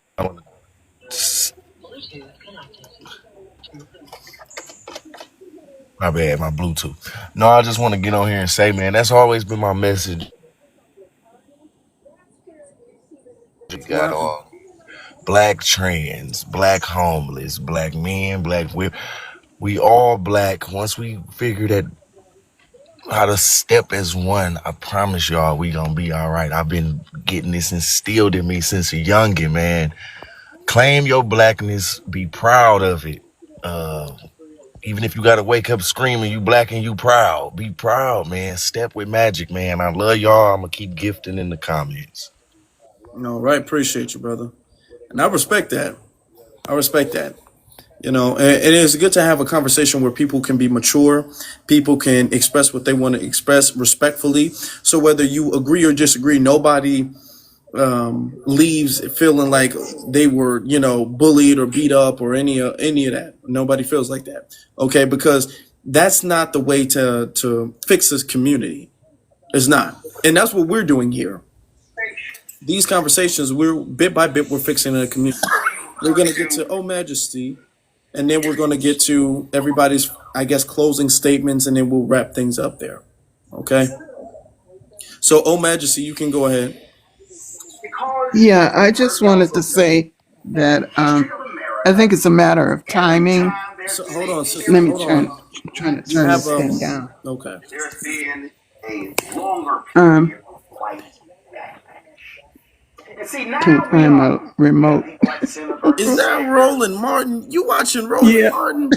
You watching Yeah. Roland? Oh, How oh, dare that's you come a. on Oh in I here thought that was with Miss no. Roland Cece. Martin in I the ain't expect background? Her Majesty to watch Roland, but I thought that Oh was Miss Cece. I was gonna clutch no. my pearls. Listen. I believe we're trying to bring them in, and you don't want to Can you shut the please gate. turn him down? Do you? It's bothering Do me, you want to please. close the gate, or do you want to just say Close the gate on Roland Okay. Martin. I do. it's a matter of timing? Lock the gate. Miss It's a O, matter of Miss O timing because Majesty. he's already talking black. It's Who? just a matter. He Who? Who's is. talking black? It's just a matter of His timing ratings are because falling. Are we talking right about now Roland? you got to understand something. Is she talking Right about Roland now, Martin is talking black? huh? Who's talking black, Miss O Majesty? Just for clarity. I said Roland is. Okay, but we don't want him. Okay, so here's the issue. Copyright is an issue, right? Afroleak uploads these Yeah. lives to YouTube. Please turn Roland Martin down before he issues I was looking for my Afroleak a remote. strike. I don't see it. Hold on. All right, I'm gonna mute her. She's muted. Till she turns down Yeah. that Okay. TV. So we'll Yeah, start because working on getting yeah. everybody's final words, and we'll start doing that. And if she comes back with rolling off, then we'll get to her. So we can go. Data, you wanted to come back up. We can let you get your final words in. Yeah, just a quick question. Can someone give me some examples of FBA people who are like advocating for gay rights, trans rights, disabled rights, women's rights, What whatever? is what is In what like is? Can I ask you what is the difference between the gay advocacy, gay black advocacy, and straight black advocacy? What would be the tangible, substantive difference?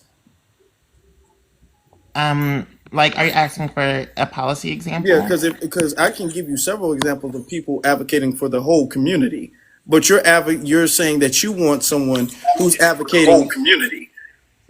You're saying that you right want now. someone Okay, who's now advocating see, whole Oh my community. god. You're Recording, advocating. Miss O oh Majesty. Are you boy, recording? come on, man. All right. Anyway, because I can give you a No, it's longer not list. me. All right. Anyway, That's because me. I Yeah, can I give you know. That's not a you. no, That's it's me, not. man. I'm hearing myself in the background. Miss Come O on now. Majesty, you have to scroll And out that the is room, so and loud. scroll back in to remove the echo. You have to drop and come back into the room to remove the echo. I'll help you out. Thank you. All right. So what I'm saying is, I know a lot of black foundational Black Americans who advocate for the collective of everybody. And when they advocate for Black people, when they advocate for reparations or a hate crime bill or anything tangible, they're advocating for everybody. They're not like trying to exclude anybody based off of their sexuality or anything of the sort. But I think what you're asking for is specific advocacy for exclusively That's not what I was LGBT Black asking. people. That's not what I was asking. What I was Okay. asking for anyone who's an advocate of these things, who advocates for those in spite of Black people, or does not also advocate for the same thing of that all Black Okay, activists say. we're advocating for black people. So we don't advocate for, or at least I don't advocate for non-black people. So I don't. No, again, so the question is, who's a Black gay person that advocates for gay rights but not Black rights? Same thing for Black Can you give disabled. me an Same. example What of are gay, gay what are gay GAY rights? What rights? are gay rights? Can I ask you Right. that? The Well, three not lesbians that okay. So created gay Black rights Lives is a Matter. little To dated answer the now. question. So, Gay, and that's the thing, because with this, and I want to clear this up, because with this narrative, it makes it seem like we're being divisive or anything like that. But I'm asking, okay, so what rights should we be advocating for that is different from what we're advocating for straight people? What would they not be in? What could they get that a straight people couldn't get? Why is there a need for different advocacy? so so firstly, one policy example, so that's what you asked me earlier, is we can talk about HIV/AIDS among Black What? people. Okay. So that is a policy advocacy. And when we talk about how, and I'm from Georgia, so this was a huge thing in the One record. moment, one moment. We have to code certain words. Oh, That my would be bad. why. How am I supposed to say it? Thank you. You could say the capital letters. Okay, so Hmm. but they're all capital letters. They But are you can't capital say them letters, right? together. So AIDS. Oh, okay, just so spell it okay, out. Okay, y'all spell it out. So AIDS. Yeah, I'm from Georgia, and when I was doing a lot of my work there, I was, in that as well. Um, when we talk about how that is proliferated in those communities, what the research shows that I was doing and the work I was doing, what that shows was that there is simply a degradation of community, starting with weakening ties of the Black family among Black gay men. And then this causes them to have higher instances of unsafe sex practices, which causes the proliferation of AIDS, which also impacts Black women, which is the number one cause of why Black women are the most likely to contract AIDS among any group, because Black men, specifically queer, gay, bi, however you call it, men are most likely to contract it. And so understanding how to advocate more to where we can instill family values in people who have historically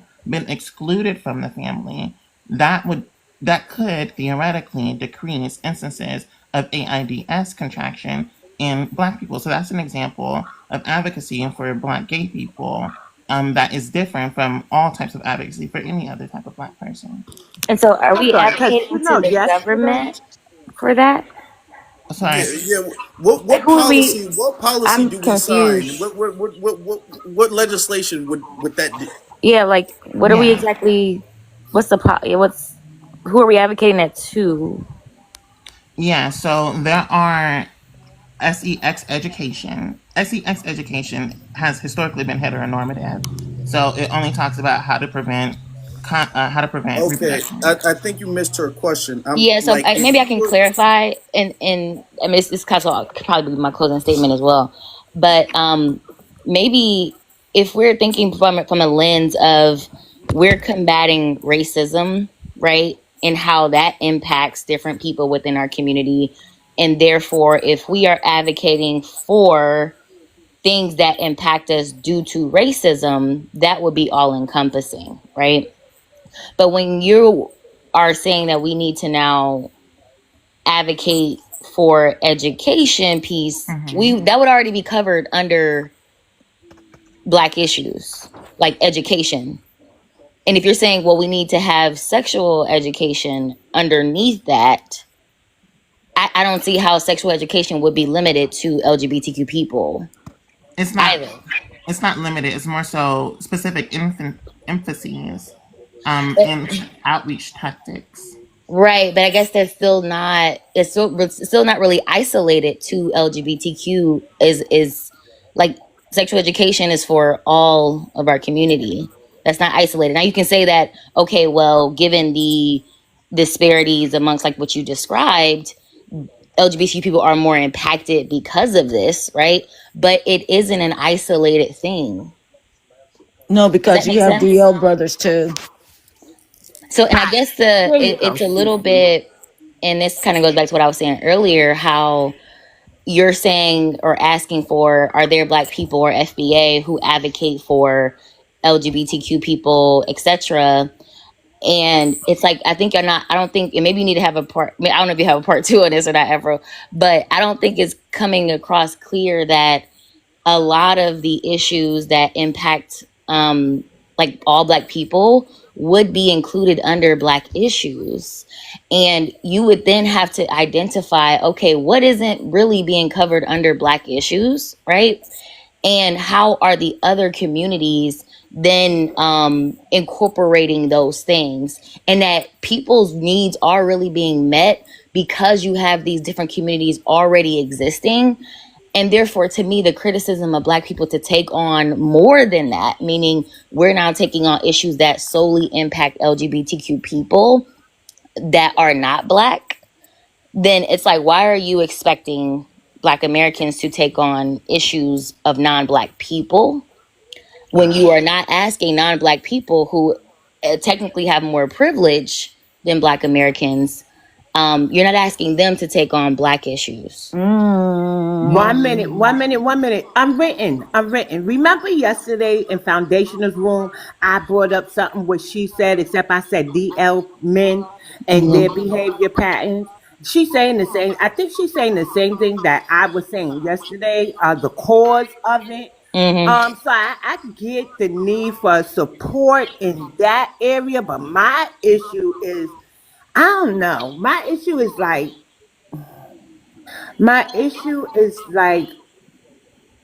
somebody mentioned funding.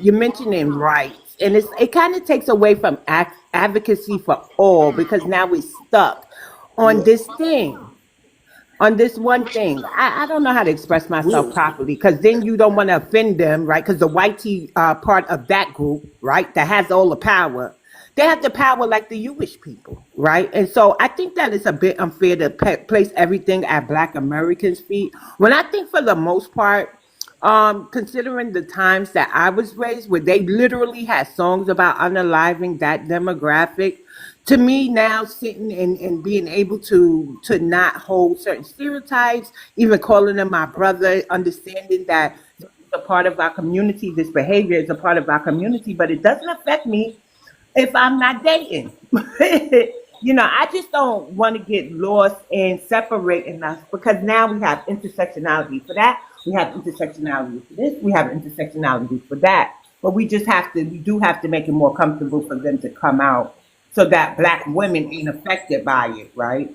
Because we're not focusing on the Black woman that caught it from somebody who's in that lifestyle and was hiding his lifestyle. But you also have to address their behavior too of doing things like taping their encounters and having whole social media pages for this stuff. So if we're gonna talk about it, we need to talk about it. They exploit themselves too at some time, and that's probably really bad. But I don't even know, Afro. You make these topics, and I'm like, dang, these topics. But I get why it had to come out. I Yeah. think for the Can most I part, ask Data something? Hold huh? on. Data, Well, I is didn't there? Oh, sorry. I didn't get to finish. Well, I didn't. I don't want to forget what I was going to say. So please, Oh, sure. remember that, and I'll be happy to answer. But yeah, BX. I said exactly Uh, that.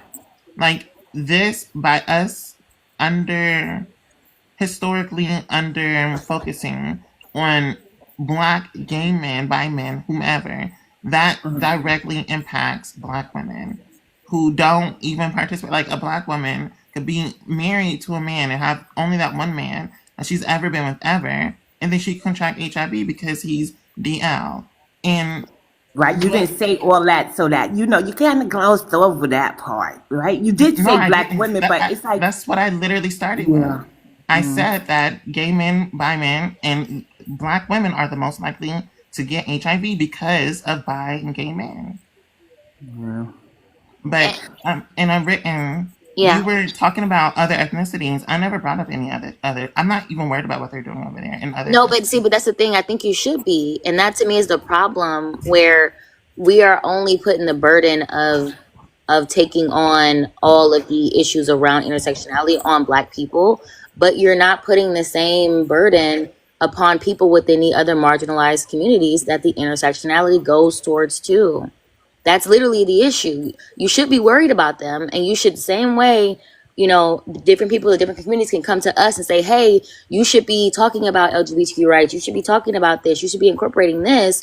But then you go into the LGBT community and you don't say anything about Black issues, or you don't put the same onus on them to talk about Black issues. Why? When your intersectionality goes both ways. And to me, it's like when, and it would be one thing if it was like, okay, one or two communities. It's literally every intersectionality uh is coming to our community, which is already marginalized. As people keep saying, we all are all marginalized groups. However, the burden is only on us. Why are we burdened to take on all of the issues around intersectionality, but no other group is? And so it's obviously one-sided, but it becomes we cannot be able to accomplish what we need to as our own issue, right? We can't actually focus on that solely while also trying to take on everyone else's issues. We just can't do both, because we tried. We literally, there's no movement in this country that we have not either been pivotal in or at least a major part of, right?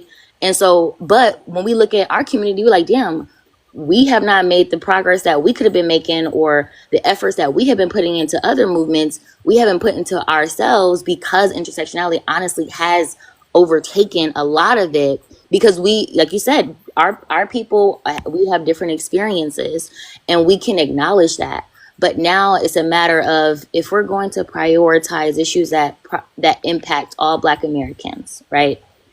Then we would then, and if people are coming to say, hey, make sure you incorporate intersectionality, you honestly would have to identify what issues that you think are not really being incorporated in Black American, let's say an agenda, right?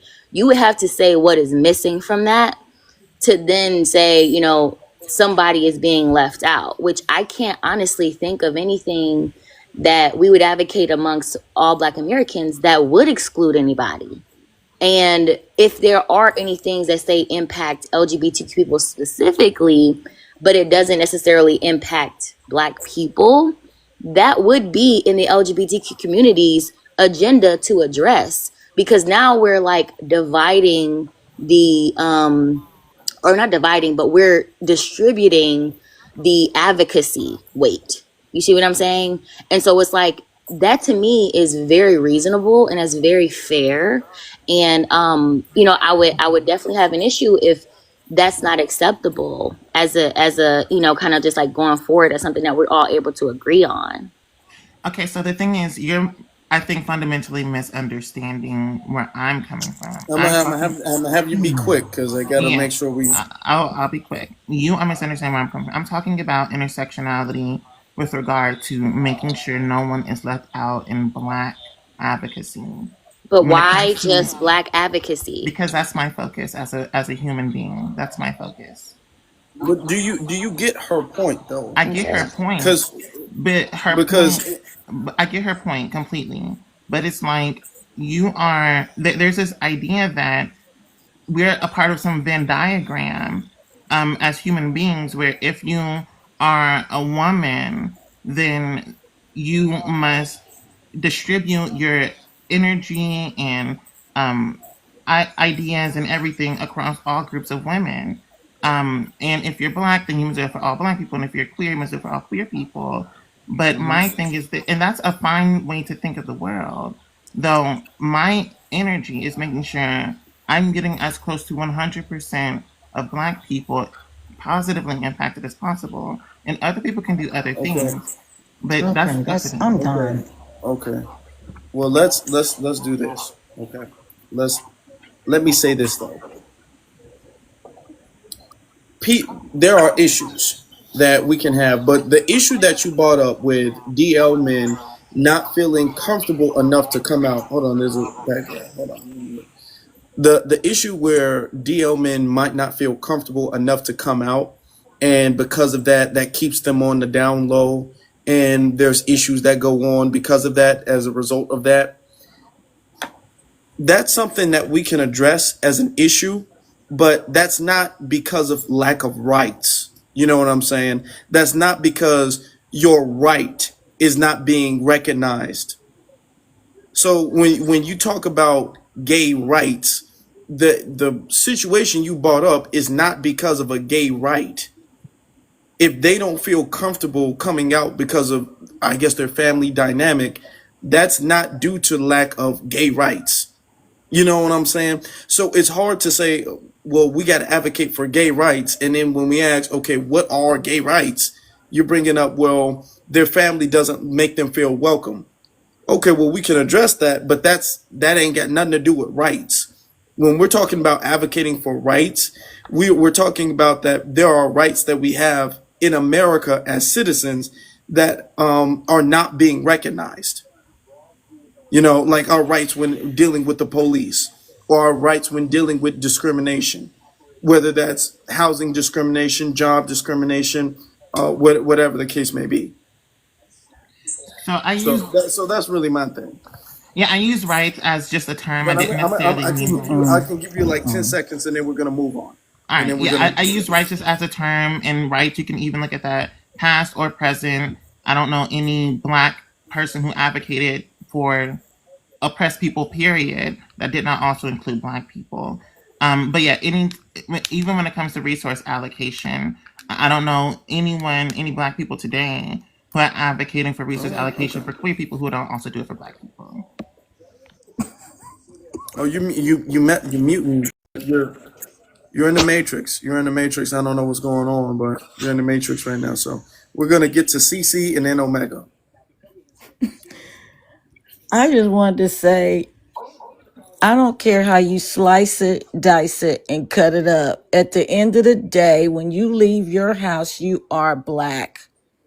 FBAs are focused on reparations and getting back what was taken. I personally do not advocate for LGBTQ because I cannot relate because I'm not gay. I do have a nephew, but those are personal issues. I talk strictly with him. I'm not in the realm of things, so to speak. I'm not in that circle, have that circle of friends.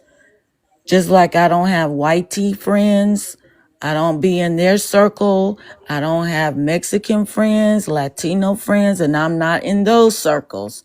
So I cannot relate to those issues with Latino people, what they go through. I cannot relate to white tea issues, why they so mad when they get everything and they got everything, why they still mad.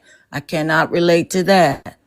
Just like I can't relate to any gay issues because I'm not in that circle, or I just cannot relate. So therefore, I'm not going to advocate for something I cannot relate to. I relate to my blackness. I love being black. I know I'm black. I know my people are black. I know my people have been here for years and years and years. That's what I'm focused on. I land my plane, but at the end of the day, you are black. Everybody sees you as black. And if you don't recognize that you're black, people will remind you that you are black. And what you have is part B to your personality. They're not going to look at because they see you as black first. All right. Yes, indeed. That's much respect. Thank you very much, Omega brother. You got it. All right, yeah, closing out, man. Straight up and down, man. When we advocate for black issues, that does not exclude anyone that is black. It's not saying that I've never, all right, just straight up, I've never heard anybody say, hey, let's get reparations except for XYZ person. You know what I'm saying? That's just not something we do. When we speak on reparations, we're coming from a legit mindset of producing justice.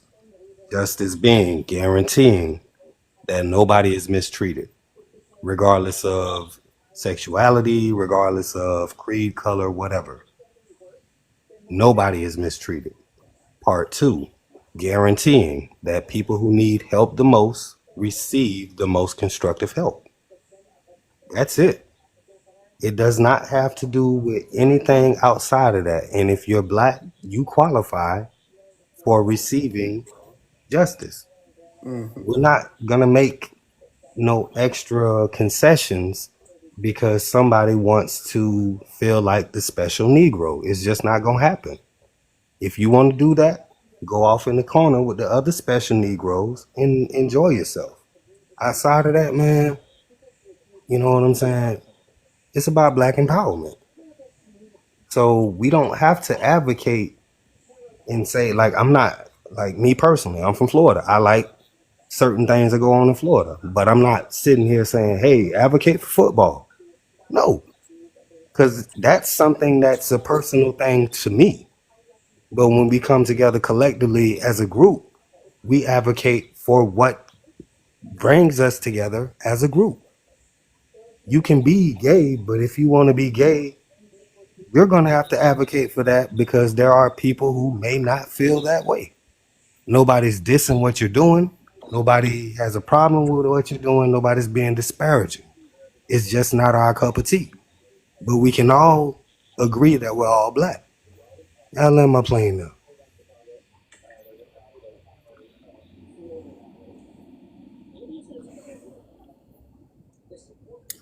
Yeah, that's I mean, and that's the biggest point. That's the biggest point now. That's that. Let's not forget that. That's the biggest point. All right. Well, I see our brother. Nobody is in the room. Shout out to Nobody, and then we're gonna get back, and then we're gonna close out. I just came up to say a few things that I'm going to drop, and this has been a great panel. Yeah, James Baldwin, one of our leaders, our brothers who was part of the LGBT movement, he very much so said that those issues should not supersede being black. And I think we often miss that because to the point of this prompt, go back to the prompt, when we focus on all these different issues, mission creep sets in and we lose our objective directives on how to get things done. So yeah, if our leaders, as early as James Baldwin and a few others realize that if we start circumnavigating other issues, then the identity of what we need to do in our culture and economics, that gets lost in the sauce. I land my plane. All right, appreciate that. Yeah, true, real talk. Make sure y'all follow for the culture. Make sure y'all follow for the culture for the playback. All right, this is good. We got a good spit some good game, spit some good game. So y'all need to listen to the playback so y'all can learn some of the game that we spit tonight and how to have a conversation about it. Zizi, you got any closing statements? Yeah, I think that that whole DL thing is a more of a cultural and social issue for Black Americans that leads into a health issue. But the problem is there has never been a point in time where non how does Dr. Nelly Fuller put it? What's the term I'm looking for? Non-sexual, I think. I'll just say LGBT because I can't think of the correct terminology. There's never been a point in time in foundational Black American culture where LGBT behavior has been accepted openly at that. So we do have to consider that, and even now it's still the same. And I would even go as far as to say now it's probably more openly tolerated. But even with that, because Black Americans have seen how this wicked government has used that against us, use that to buck break our men, use that to turn our women against our men, use that to kind of sexually confuse our children. A lot of us has been deterred from that culture altogether. So we cannot ignore that, within this conversation as well. We're not talking about white tea people who have a history of openly accepting that, displaying those sorts of behaviors. We are two different people. So we do have to be honest about that as well when we talk about this, because that is a major factor. I grew up in a Muslim household for a good portion of my life, and then my parents, my stepfather and my mother, or my mother's ex-husband and my mother, was Christians. Many of us grew up in similar households, so we have to be honest about that cultural, religious aspect within foundational Black American culture, where that's not going that's really not ever going to be openly promoted, to be honest, or openly accepted. And to a degree that's rightfully so. You know, we have a right as a people to have to uphold a culture, as many other people do, other black people across the world, because any other country you go to is not openly accepted in the nation. This is really one of the only countries outside of maybe like the UK, the Western world, where it's openly accepted. You go to some of the places in the eastern side of the world, and there's consequences for these sorts of behavior. So we have to be honest. So yeah, I just wanted to put that in there as well. But absolutely, black first, baby, all day, every day. All right. Yes, indeed. You want me to close out, Afro? Yes, ma'am. Yes, I do. I don't know. I'm going to ask you respectfully. When you have these late night shows, think about the topic. And if BX is going to be able to be on this app the next day without being called a H-phobic or. So I got some closing words. I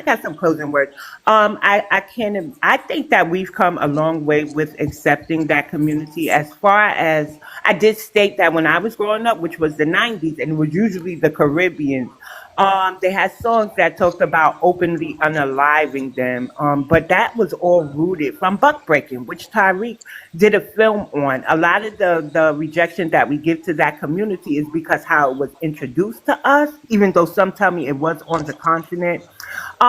So some will argue that we have more work to do. But my thing is, their intersectionality usually has a power dynamic of the opposite race, the YT race, that yields all the power. And sometimes I think they have to make them fight for them the way they trying to make us fight for them because we already fighting for them. Does that make sense? So when I advocate for the Black Americans, right, the Black American community, I'm not separating or ostracizing them. Matter of fact, I love a lot of them that's on this app. Until the other day, when that what's his name, Native got upset about something. We've never, even if we suspected somebody was in that community, they still our brothers. We still gonna jump on the panel and go at the tethers, all the white tea people that's coming for them. I think sometimes people make an issue where there wasn't one and now we're here. So I can admit I learned some things today. Thank you for teaching the old, lady some new terminology and stuff like that. But like we shouldn't be the adoption center for the world, and we shouldn't be forced to put down our purpose or walk on eggshells because we're gonna hurt somebody's feelings about some things were pretty straightforward. So I'd like to say thank you, even though I didn't, we're here. Thank you for having this conversation again. I learned a lot. And I'm still going to ride, whether you black, Black American and GAY, Black American and Muslim, which I didn't know. See, we get on this app, we don't think race, well, we think race. We don't think religion, orientation, we don't think about those things. We just fight for the people, and that's how we should keep it. It's 43. I'm gonna land here. It's 43 million of us. We're not all expected to have the same passion. For me, it's reparations. Make sure that the elders are included because they're not on these apps telling us what's wrong and what they need. So we got to reach out to them. It's getting an anti-hate crime bill and making sure that that when we're repaired, it's Black Americans because everybody else is getting their piece of the American dream anyway, and we're subjugated. Okay, I land. Afro, when are you coming back? To TikTok, to TikTok. Mm, what's tomorrow? I kind of want to come back tomorrow. What's tomorrow? Friday? No, tomorrow's Thursday. Well, today rather. Today's Thursday. Okay, I don't have nothing to do. I'll be available. UCC? Third, I gotta work tonight at 4. Oh damn. Yeah, We'll make it work. let me know. We'll make it work. But with that being said, good night or good morning, depending on where you guys are. All right. Be one, Love, peace. peace, and restorations. Be one.